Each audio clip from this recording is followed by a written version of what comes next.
Hi everyone, Kevin here from Golf Guy Reviews, and in this video today I'm going to be giving you my full review of the Nike Air Max 270G Shield golf shoes.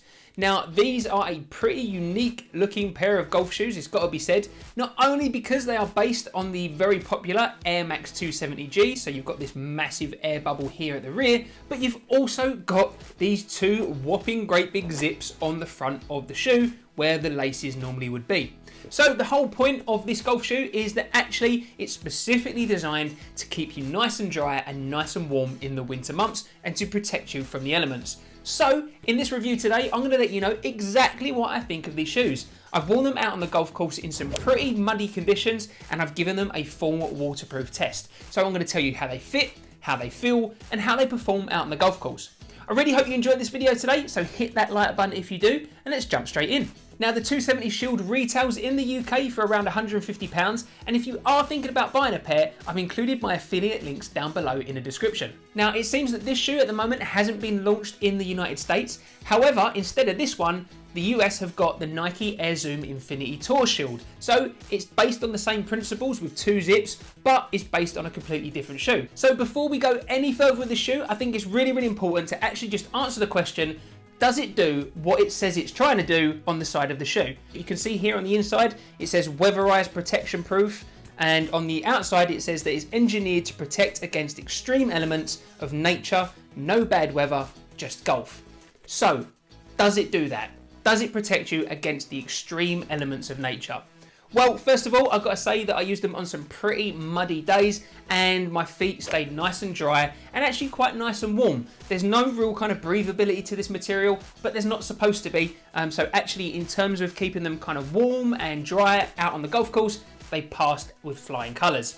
However, it didn't really kind of rain too much when I was out on the course. I was just using it on a muddy day. So we've done the now patented, well, not patented yet, but maybe I should get it patented, Golf Guy Reviews waterproof test. So as you can see here that I poured 300 millilitres of water over these shoes, right over this zip area here to make sure that I really test these shoes. And as you can see, no water got through whatsoever. So they really held up well with a significant amount of water poured directly on them. So I think actually you're going to be absolutely fine out on the golf course if you do get caught in a heavy shower. In fact, when I opened up the zip on the shoe, you can actually see that there was no water at all, even on this kind of like neoprene protection bit underneath. So I thought that bit might have got a little bit of water on it, but it didn't even make it through the zip. So that's actually really quite impressive.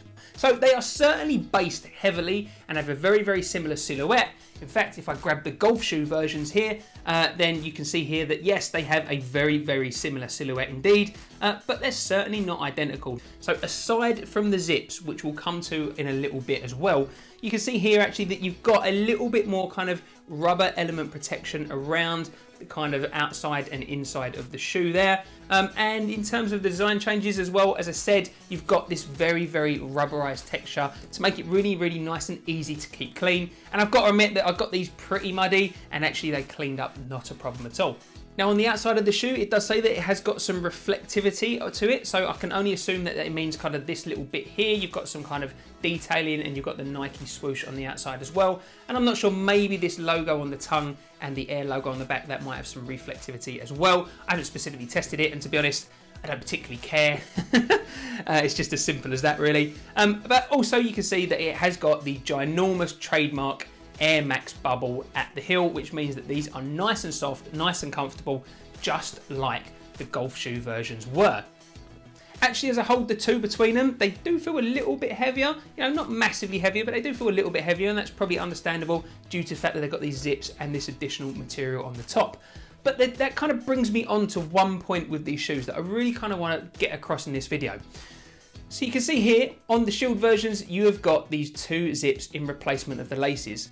Now on the golf shoe version with the laces, I did highlight in my full review, which you can check out because I've included links down below in the description, but I did highlight that actually these aren't necessarily, you know, the best fitting golf shoes that you can possibly get. And because of the nature of the laces being only attached to the outside of the shoe and there being no real tongue in the shoe, you can't really kind of change the fit of the shoe. It is what it is. You can't massively pull the tongue in tighter because there is no tongue. However, it didn't really matter too much because the shoe is just so kind of tight fitting right across your foot.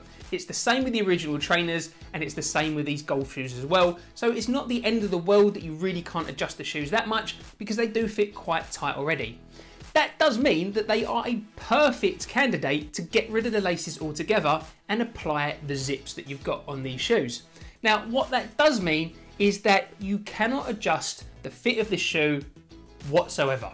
It's not as if you can just kind of leave the zips open a little bit, because then you're going to let the water in and that defeats the purpose of the shoe.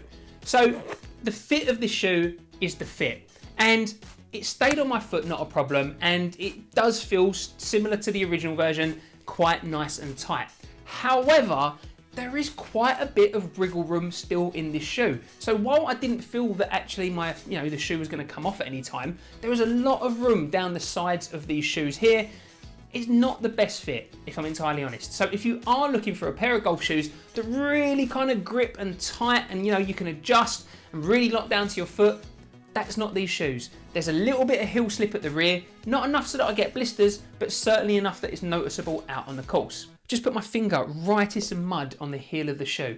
It's gross. Well, at least you can see that I actually tested them on some really muddy days. In terms of comfort underfoot, I am just as impressed with these as I was with the original golf shoe versions, because not only does this massive air bubble give you a lot of comfort underfoot at the heel, but actually the foam is nice and soft and squishy. What I really like about the design of this shoe is that they've really thought about it in terms of keeping them clean, and especially when you're using them out on muddy days. It's really, really nice to actually have a black midsole and a black air bubble, and just kind of, all this black kind of rising up through the shoes, because it means that it actually kind of accepts the dirt, if that kind of makes sense. They look good dirty, they don't look kind of like you've ruined them, and they're nice and easy to clean afterwards. So I do really appreciate kind of the look and style of them. However, in terms of the overall look, they still look like a pair of scuba shoes to me. That's what I thought when I first saw them. That's still what I think about them now. And I still don't really love the look and design of these shoes. Let me know down in the comments, what do you think? Can you live with the style and look of these shoes, given the fact that they are specifically designed to help you out in these winter months? Or is it just too much? I don't know. I think they're going to be really, really love or hate these shoes. And for me, I can live with them.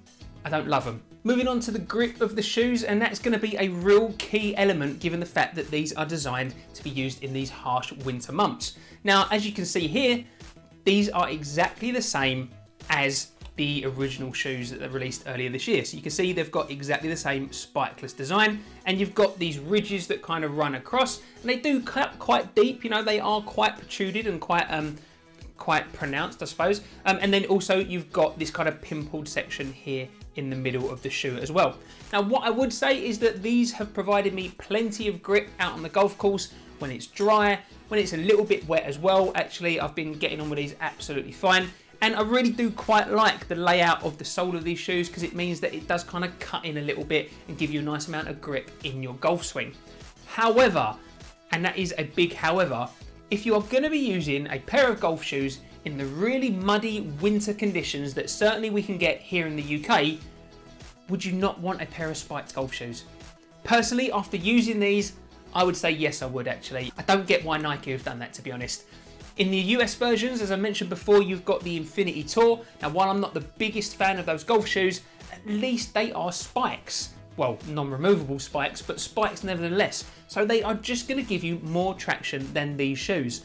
I kind of feel that if you play in the real harsh, wet, damp conditions that you can get here in the UK in November, December, January, February time, personally, I'm going to be sticking with a pair of spiked golf shoes. I just don't think these quite give enough grip for those winter months. So that really kind of brings me on to the conclusion of this shoe. And to be honest, I don't really get it. I really like the focus on giving a shoe for the winter months, giving this extra kind of rubberized material on the top.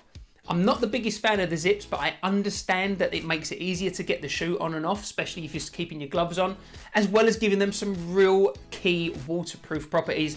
And I like the look and style of it in terms of using the darker colours. I think that's a really, really clever idea, and I applaud Nike for doing it. However, if you're going to go to all that trouble, why would you not put some spikes on them, or really exaggerate the grip and try and do something different compared to the normal summer version? they've got exactly the same sole on them. It just doesn't make sense to me. It'll be really interesting to see whether or not we get the Infinity Tour Shield come over here to the UK, because they have got the spikes on them.